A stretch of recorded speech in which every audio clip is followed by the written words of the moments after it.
Hello friends, তো দেখো চলে এসেছি আজকে আরেকটি রেসিপি নিয়ে। আর আজকের রেসিপিটা মানে বাঙালির খুবই প্রিয় রেসিপি একটা। তো ঠিক আছে, তো চলো তাহলে রেসিপিটা আমি শুরু করছি।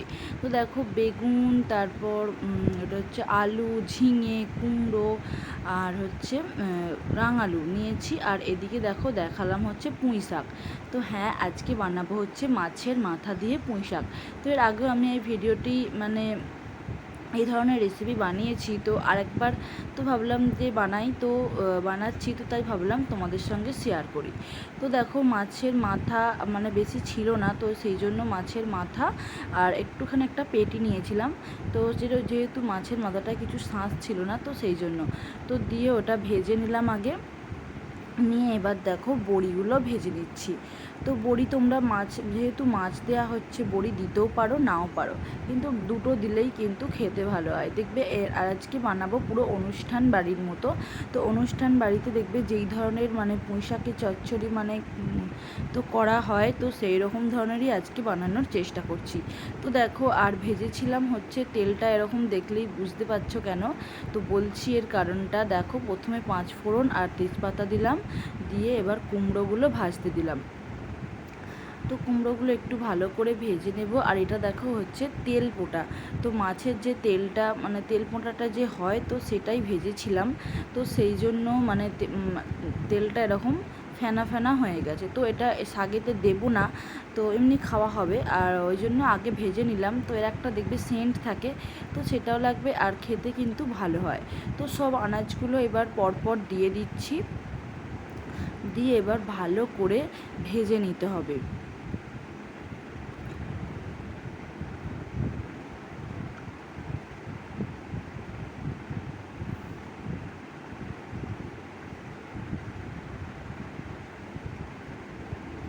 দিলাম হচ্ছে এবার বেগুন লাস্ট। তো এই আনাজগুলো ভাজার পর এবার বেগুনটা দিয়ে দিলাম, দিয়ে এবার ভালো করে ভেজে নেব।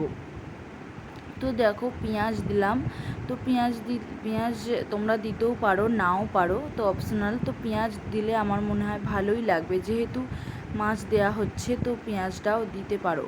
আর দেখো এখানে যে আমি মশলাটা করেছিলাম সেটা দিয়ে দিলাম। এতে আছে হচ্ছে সর্ষে আর আদা আছে, আর শুকনো লঙ্কা দেওয়া আছে, দিয়ে মশলাটা করা হয়েছে। তো দেখো মশলাটা এবার একটু দিলাম হচ্ছে হলুদ গুঁড়ো,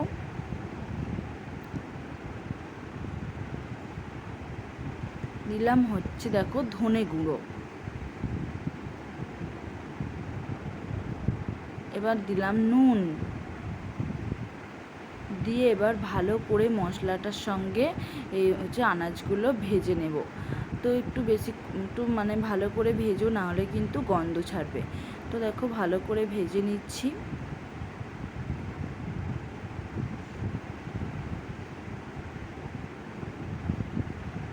তো কন্টিনিউ নাড়তে হবে, না হলে কিন্তু বসে যাবে।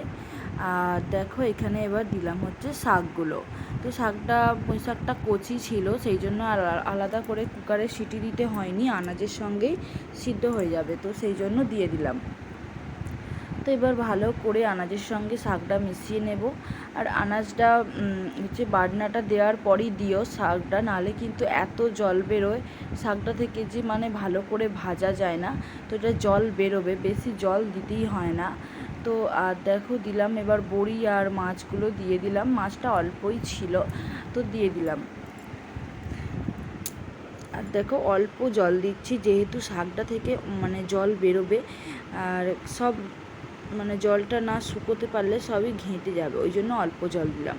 দেখো অল্প জল দিয়েছিলাম, কতটা জল হয়ে গেছে শাক থেকে বেরিয়েছে। আর দেখো আমি টিপে দেখছি মোটামুটি সিদ্ধ হয়েই গেছে জলটা। এই জলটা পুরোটাই মারতে হবে।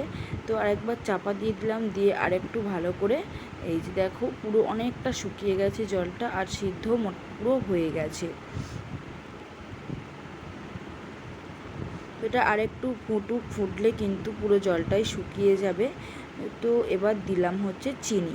তো চিনিটা যে যার স্বাদ মানে মিষ্টি পছন্দ অনুযায়ী দিও। আমাদের খুব একটা মিষ্টি মানে পছন্দ করি না, তো সেই জন্য 2-2.5 চামচ মতো দিলাম। তো তোমরা যে যেমন পছন্দ করো দিও। তো মিষ্টি একটু খায়, আবার যারা মিষ্টি পছন্দ করে না তারা মিষ্টি মানে ভালো লাগে না, তো এবার তাদের ব্যাপার। তো দেখো দিয়ে ভালো করে এবার এটা জলটা শুকিয়ে নিলেই কিন্তু রেসিপিটা রেডি। তো গরম গরম ভাত দিয়ে এই ধরনের মানে শাকের রেসিপি খেতে খুবই ভালো লাগে। যে কোনো কাজ বাড়িতেও কিন্তু এটা করা হয়, তো খুবই ভালো লাগে। তো তোমরাও বাড়িতে বানিয়ে দেখো, আশা করি রেসিপিটা ভালো লাগবে আর সবাই খুবই খেয়ে তৃপ্তি পাবে। তো দেখো এবার আমি ঢেলে নিচ্ছি। তো এই ছিল আজকের রেসিপিটা ভালো লাগলে প্লিজ লাইক কমেন্ট শেয়ার করো। আর তো দেখো এখানেই আমার ভিডিওটি আমি শেষ করছি। তোমরা সবাই সুস্থ থেকো, ভালো থেকো আর প্লিজ আমার চ্যানেলটিকে সাবস্ক্রাইব করো আর প্রচুর শেয়ার করো। তো টাটা বন্ধুরা, তো ফিরে আসছি নতুন কোনো রেসিপি।